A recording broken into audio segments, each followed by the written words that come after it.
Assalamualaikum warahmatullahi wabarakatuh. Salam, Om Swastiastu, Namo Buddhaya, salam kebajikan. Perkenalkan, nama saya Karina Audia Yunita dengan NIM 20240090006 dari kelas HK24A. Dalam kesempatan kali ini saya akan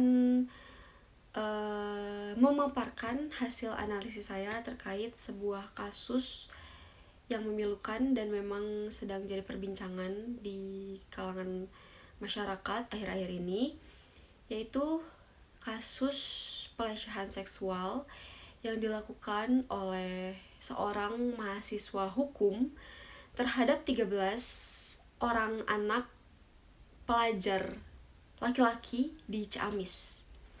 Sebelumnya, video ini dibuat untuk memenuhi tugas mata kuliah hukum pidana yang diampu oleh Parido Sinaga SHMH. Oke, pada kesempatan ini izinkan saya untuk menjelaskan tentang kasusnya terlebih dahulu sebelum saya mulai untuk memaparkan analisis saya terhadap kasus tersebut. Jadi kasus ini itu adalah kasus pelecehan seksual di mana seorang mahasiswa Ciamis diduga telah melakukan pelecehan seksual terhadap 13 pelajar laki-laki yang masih di bawah umur. Jadi kasus ini tuh terungkap setelah beberapa korban akhirnya berani melaporkan kejadian tersebut kepada orang tuanya, dan juga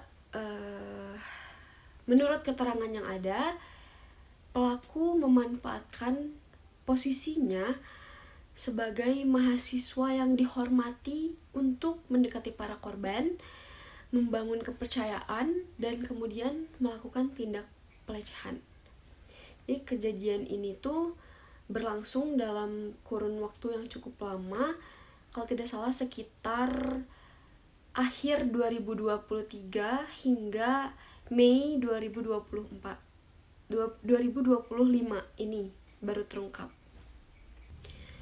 Dalam menganalisis kasus ini, saya menggunakan 3 perspektif utama, yang dimana ada perspektif filosofis, sosiologis, dan juga yuridis. Pertama, jika dilihat dari tinjauan filosofis, maka pada dasarnya kasus ini tuh berkaitan dengan nilai-nilai kemanusiaan yang paling mendasar. Jadi ketika kita berbicara tentang pelecehan seksual terhadap anak, maka kita berbicara tentang pelanggaran hak asasi yang sangat serius.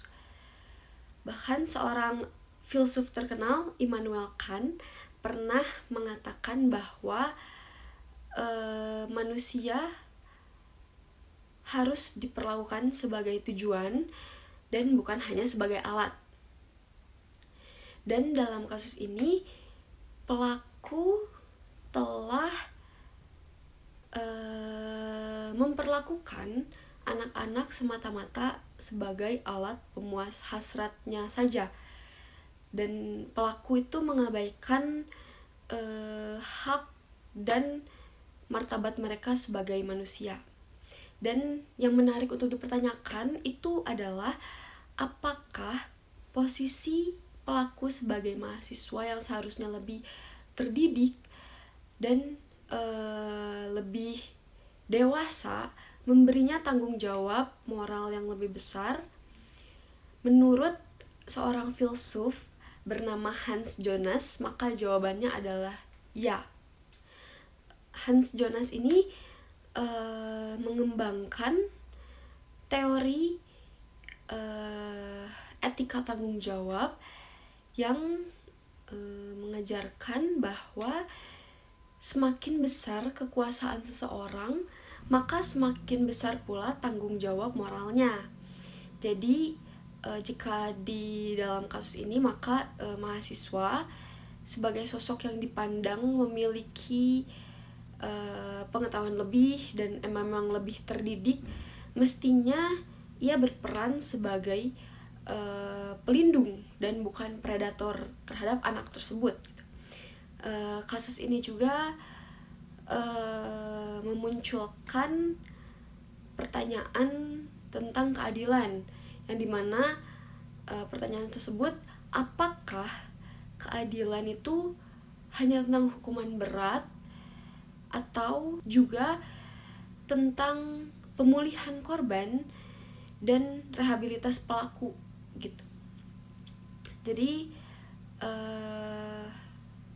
menurut saya dengan analisis filosofis ini, tantangan yang dihadapin dalam kasus ini adalah mencari keseimbangan antara keduanya, antara menghukum pelaku dengan tepat dan agar membuat pelaku itu jera, namun juga memastikan korban itu mendapatkan pemulihan yang memadai.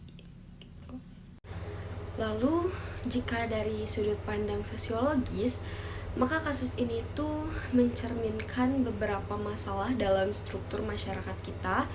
Yang pertama, soal relasi kuasa, di mana sosiologis Prancis Pierre Bourdieu pernah memperkenalkan konsep kekerasan simbolik, di mana konsep ini tuh menyatakan bahwa pihak yang berkuasa menyalahgunakan posisinya dengan cara yang halus tapi juga merusak.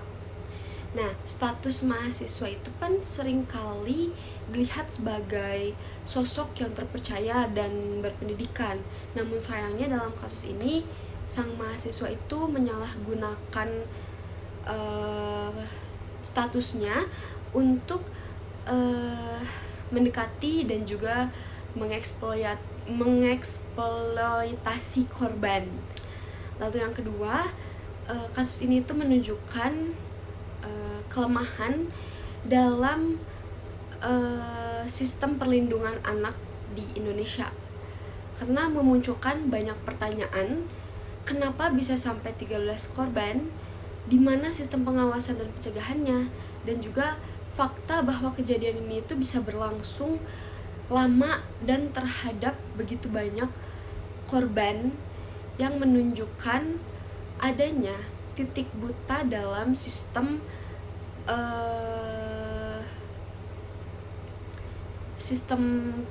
perlindungan anak, dan menunjukkan kekurangan dalam pendidikan seksual yang memadai hingga minimnya mekanisme pelaporan yang ramah anak. Dan yang tak kalah penting juga adalah dampak sosialnya terhadap korban. Di Indonesia itu korban pelecehan seksual, terutama laki-laki, sering menghadapi stigma ganda. Jadi mereka bukan hanya menjadi korban kejahatan, tetapi juga jadi korban prasangka masyarakat. Seperti banyak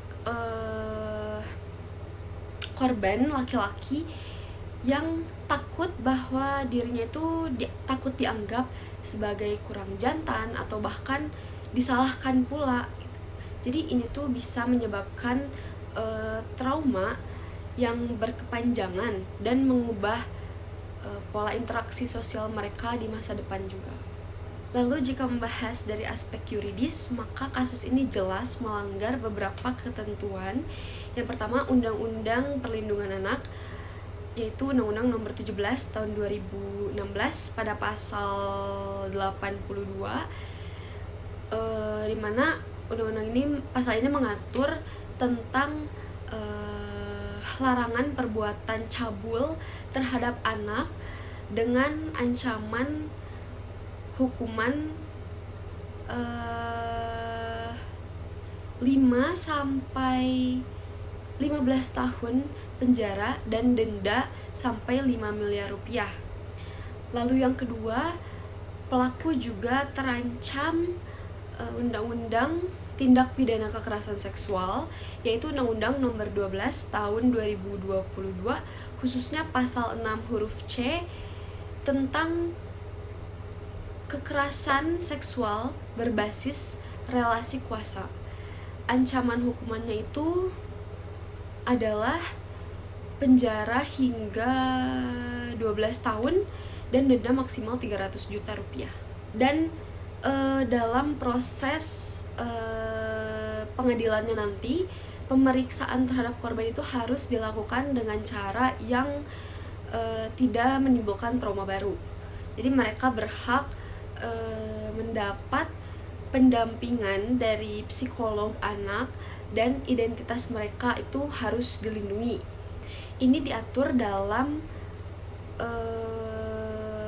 peraturan Mahkamah Agung nomor 3 tahun 2017. Jadi meskipun Indonesia sudah memiliki perangkat hukum yang cukup lengkap, namun implementasinya itu masih sering bermasalah. Jadi koordinasinya antara lembaga dari kepolisian, kejaksaan, lalu ke pengadilan hingga lembaga perlindungan anak itu masih sering tersendat gitu. Jadi ini tuh bisa memperlambat proses dan juga mengurangi efektivitas penanganan kasus tersebut gitu. Jadi kasus pelecehan seksual di Ciamis ini adalah cerminan dari salah satu tantangan yang kita hadapi dari krisis moral individual, kelemahan sistem sosial, dan juga tantangan penegakan hukum gitu. Jadi untuk mengatasi kasus ini kita perlu yang namanya pendekatan menyeluruh.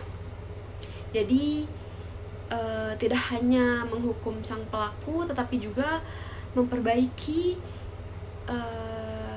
sistem perlindungan anak dan juga memberikan edukasi seksual yang tepat dan juga mengubah cara pandang masyarakat terhadap korban kekerasan seksual gitu. Jadi mungkin sampai situ saja analisis saya terhadap kasus kekerasan seksual, pelecehan seksual ini. Semoga mungkin bermanfaat bagi Bapak, dan terima kasih sudah menyimak.